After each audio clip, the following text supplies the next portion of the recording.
지금부터는 뉴스룸의 탐사 보도입니다. 아동 성범죄자들이 징역형만큼 두려워하는 것은 바로 법원의 취업 제한 조치입니다. 취업 제한이 되면 학교나 학원 등 아동 청소년 시설에는 일할 수가 없게 됩니다.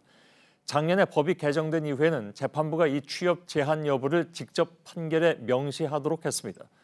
그런데 판사들이 이를 모르고 아동 성범죄자 판결문에 취업 제한 여부를 표시하지 않으면 어떻게 될까요? 저희 탐사팀이 관련 판결문을 전수 분석해봤습니다.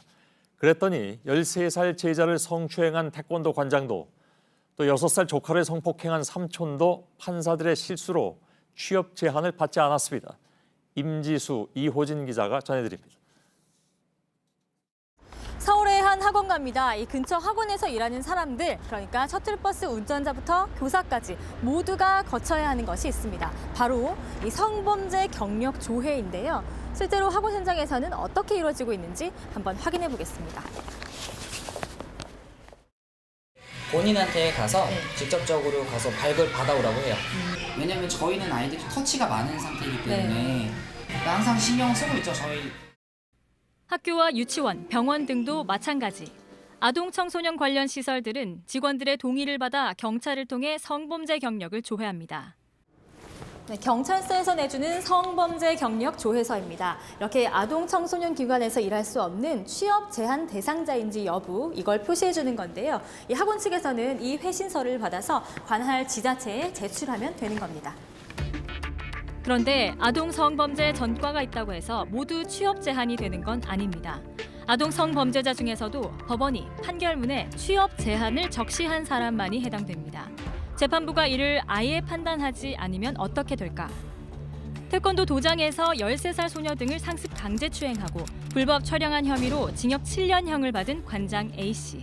재판부는 A씨 선고에서 취업 제한 여부를 아예 판단하지 않았습니다. A씨는 복역 후 다시 태권도 도장에서 일할 수 있습니다. 15살 여중생을 한 달간 감금 성매매시켜 징역 3년형을 선고받은 B군. 6살 조카를 성폭행한 혐의로 징역 7년형을 받은 C씨도 마찬가지입니다. 모두 석방 직후 아동 청소년 시설에 취업할 수 있습니다. 법원이 선고 당시 취업 제한 여부를 판단하지 않은 채 판결을 확정했기 때문입니다. 방금 보신 3명의 판결문입니다. 이들은 모두 지난해 7월 아동 청소년 법률이 개정된 이후 선고받았습니다. 그렇다면 법원의 황당한 판단으로 취업 제한도 받지 않은 아동 성범죄자가 얼마나 될지 이호진 기자가 전해드리겠습니다. JTBC 탐사 취재팀은 아동 청소년 성보호법이 개정 시행된 지난해 7월 17일부터 현재까지 대법원 인터넷 판결 검색으로 확정 판결문을 전수조사했습니다. 아동 청소년과 성범죄, 강제추행, 성매매 알선 등 취업 제한 여부를 판단해야 하는 판결문은 2,000건이 넘었는데요. 이 중 재판부가 취업 제한 명령 여부를 아예 판단하지 않은 확정 판결이 24건이었습니다. 절반인 12건은 항소심에서도 다뤄지지 않은 채 그대로 확정됐습니다. 아동 청소년 성범죄를 똑같이 저지르고도 누군가는 법원 실수로 판단도 받지 않고 얼마든지 어린이집, 학교 등에 취업할 수 있게 됐다는 겁니다. 10살 친딸에게 6년 동안 성폭력을 저지른 친아버지, 15살 청소년을 한 달 동안 감금하고 성매매를 시킨 일당.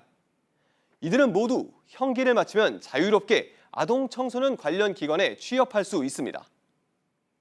다른 12건은 2심에서 뒤늦게 심사했는데 5건만 명령이 내려지고 7건은 내릴 필요가 없다고 판단했습니다. 황당한 판결들은 아청법이 개정 시행된 지난해 7월부터 연말 사이에 집중됐습니다. 기존 아청법은 모든 아동 청소년 성범죄자에게 취업 제한 조치 10년을 내렸지만 2016년 헌법재판소에서 헌법에 위배된다고 판단해 개정 시행된 건데요. 2018년 7월부터는 재판부가 직접 취업 제한 여부를 판결문에 적시하도록 돼 있는데 일부 재판부가 이를 지키지 않은 겁니다. 저희 취재진이 대법원과 관련 지방법원에 직접 해명을 들어봤습니다. 대법원에서 보내온 입장입니다. 개별 사건 판결에 대해 대법원에서 입장을 표명하는 것은 적절치 않아 보인다는 겁니다. 다만 판결이 확정된 뒤라도 재심을 청구할 수 있고 개별 사건 심판이 법령에 위반됐을 경우 검찰총장이 대법원에 비상상고를 할 수 있다고 밝혔습니다. 하지만 문제의 판결을 내린 재판부가 속해 있는 지방법원 일부는 잘못을 시인했습니다. 한 지방법원의 공보판사는 법령이 개정된 지 얼마 되지 않아 재판부가 이런 부분을 간과한 것으로 보인다며 법령 개정에 대한 안내를 늘리겠다고 했습니다. 또 다른 판사는 앞으로 이런 일이 일어나지 않도록 노력하겠다고 밝혔습니다. 아동 청소년법이 개정된 후 관련 재판에선 피고인 형량만큼이나 취업 제한 여부가 주목받고 있습니다. 그 피고인 입장에서는 사실은 사회와 완전히 격리되는 정도의 처분이라고 와닿기 때문에. 하지만 취업 제한을 판단하는 기준도 재판마다 제각각이라는 지적이 나옵니다. 지난해 재판부가 취업 제한 조치를 내릴 필요가 없다고 판단한 사례들입니다.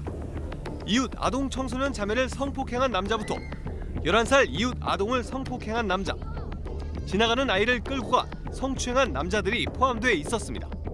대부분 초범이라 재범 위험성이 낮고 취업 제한으로 피고인이 받을 불이익이 크다는 이유에서입니다. 원칙은 취업 제한 명령을 하는 것이고 다만 예외적으로 행사되어야 될 조문이기 때문에 법원 스스로가 재량을 행사할 때 조금 더 제한적으로. JTBC 이호진입니다.